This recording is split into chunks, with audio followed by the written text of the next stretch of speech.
Hi. RCB every year green Jersey ఎందుకు వేసుకుంటుందో మనలో ఎంతమందికి తెలుసు? ఇందులో ఒక గ్లోబల్ కాజ్‌తో పాటు ఒక యూనిక్ కాన్సెప్ట్ కూడా ఉంది. అదేంటో ఈ వీడియోలో తెలుసుకుందాం. సో వీడియోలోకి వెళ్ళే ముందు నా ఛానల్ ఎవరైతే ఫస్ట్ టైం చూస్తున్నారో సబ్స్క్రైబ్ చేసుకుని ఒక లైక్ కొట్టి నా ఛానల్ సపోర్ట్ చేయండి. ఆర్సీబీ టీమ్ 18 ఇయర్స్ నుంచి అంటే ఐపీఎల్ స్టార్ట్ అయినప్పటి నుంచి ఈ సంవత్సరం వరకు every year red colour Jersey use చేస్తున్నారు. బట్ కొన్ని సంవత్సరాల ముందు ఒక ప్రోగ్రామ్ స్టార్ట్ చేశారనమాట.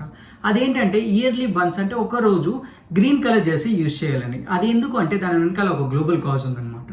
సో క్రికెట్ ఫ్యాన్స్కి కానీ ఆర్సీబీ ఫ్యాన్స్కి కానీ ఎన్విరాన్మెంట్ పట్ల ఒక అవేర్నెస్ క్రియేట్ చేయాలని, వాళ్ళని ఎక్కువ మొక్కలు పెంచమని ఒక అవేర్నెస్ ప్రోగ్రామ్ స్టార్ట్ చేశారనమాట. సో దాన్ని సపోర్ట్ చేస్తూ every year green colour Jersey use చేస్తున్నారు. ఇంకో ఇంపార్టెంట్ విషయం ఏంటంటే ఇందులో ఒక యూనిక్ కాన్సెప్ట్ ఉంది. అదేంటంటే ఈ గ్రీన్ కలర్ జెర్సీని Puma company every year refibre ఫ్యాబ్రిక్తో తయారు చేస్తుంది. 95% పాలిస్టర్ అండ్ ప్లాస్టిక్ వేస్ట్తో ఈ జెర్సీని తయారు చేస్తుంది అనమాట. ఈ ఇయర్ యూజ్ చేసిన జెర్సీని కూడా నెక్స్ట్ ఇయర్ రీసైకిల్ చేసి అదే క్వాలిటీతో మళ్ళీ తయారు చేస్తుంది. బీసీసీఐ 2023 ఐపీఎల్ నుంచి ఎవ్రీ డాట్ బాల్కి ఒక మొక్క నాటుతామని చెప్పి ఒక ప్రోగ్రామ్ స్టార్ట్ చేసింది. బట్ ఆర్సీబీ ఎన్నో ఇయర్స్ ముందు నుంచే ఈ ఎన్విరాన్మెంట్ ప్రోగ్రామ్ స్టార్ట్ చేసింది అనమాట. ఈ విషయంలో ఆర్సీబీని ఖచ్చితంగా మనం అప్రిషియేట్ చేయాలి. అండ్ ఆర్సీబీ ఏ ఇయర్లో ఈ ప్రోగ్రామ్ స్టార్ట్ చేసిందో మీకు తెలిస్తే కామెంట్ సెక్షన్లో కామెంట్ చేయండి. ఇలాంటి ఇంట్రెస్టింగ్ ఫ్యాక్ట్స్ కోసం నా ఛానల్ సబ్స్క్రైబ్ చేసుకుని ఈ వీడియోని లైక్ చేయండి. నెక్స్ట్ టైం ఇంకా ఇంట్రెస్టింగ్ వీడియోతో మీ ముందుకు వచ్చేస్తాను. Thank you. జై హింద్.